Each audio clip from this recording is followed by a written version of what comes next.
Ngayong araw, isang murang tattoo na naman ang ibibigay natin para sa isang welder na OFW all the way from Australia na ngayon ay nakatira sa Bataan at dinayo pa tayo dito sa Baras para lang makapagpatusok dahil matagal na raw siyang nanonood sa mga videos natin at pasado naman daw sa kanya ang mga gawa ko. Maraming salamat po. Anyway, client requested Azus tattoo sa kanyang upper right forearm. Originally, gusto niya ng Polynesian. Pero sabi ko sa kanya na di ko forte yung ganung design. Kaya naman, eto ang napagtripan niya. Si Sus Mariosep. Siya nga pala, si Bossing ay nabot ng ilang oras sa biyahe para dito sa session namin. Pagdating niya doon sa labas, tinanong ko agad kung saan siya galing at ayun nga, sabi ko, saludo ko sa dedikasyon ni Boss. Sobrang layo pa ng pinanggalingan. Bataan, oh my God. Sabi nga niya sa akin, 14 years na raw siya sa abroad. Kaya yung mga ganyang pagtitiis, basic lang daw yun sa kanya, yung ganyang haba ng biyahe. Sumasakay nga sila ng eroplano, diba? Milya-milya yung pagitan dito sa bansa natin para lang makapagtrabaho. Iba't ibang uri na rin ng bansa ang napuntahan niya dahil sa work. Kaya kahit anong kailangan niya, gagawin niya para sa pamilya niya. At eto pa nga, nakwento sa akin ni Boss na yung skill niya raw sa pag-welding naipamana pa sa kanya ng tatay niya na isa ring welder at veteranong OFW. More than 40 years na ba naman na nag-abroad, pero ngayon retire na siya. Parang awa naman na. Ang tagal na nun, 4 decades, di ba? Grabe, di ako mapaniwala.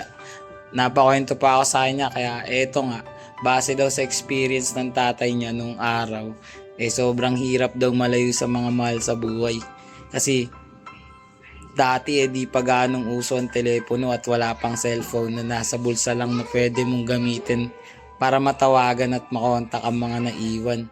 Para daw maiparating nila ang mga nais nilang sabihin, kailangan pa sumulat at maghintay ng sagot na umabot ng halos 1 buwan bago mabasa ang sulat na sinulat nung nagsulat. Ano daw? Di ko ma-imagine kung gaano kahirap yun. Ganun. Ako kasi, kaya ako nagagawang magpuyat, magpakapagod, at patuloy na magsumikap. Iyan lahat bunga ng mga suporta, tiwala at pagmamahal na binibigay ng mga taong nakapaligid sa akin.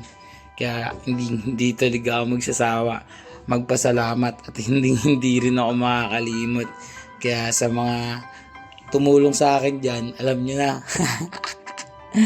Well, good luck. Marami pa namang mga parating na trabaho, parating na mga opportunities na nag-aabang sa atin. Patuloy lang tayong magsumikap at magtulungan. Lahat tayo, magtulungan na lang tayong umangat. Ayun. At teka, napahaba na naman nga pala itong kwento ko para sa for today's video.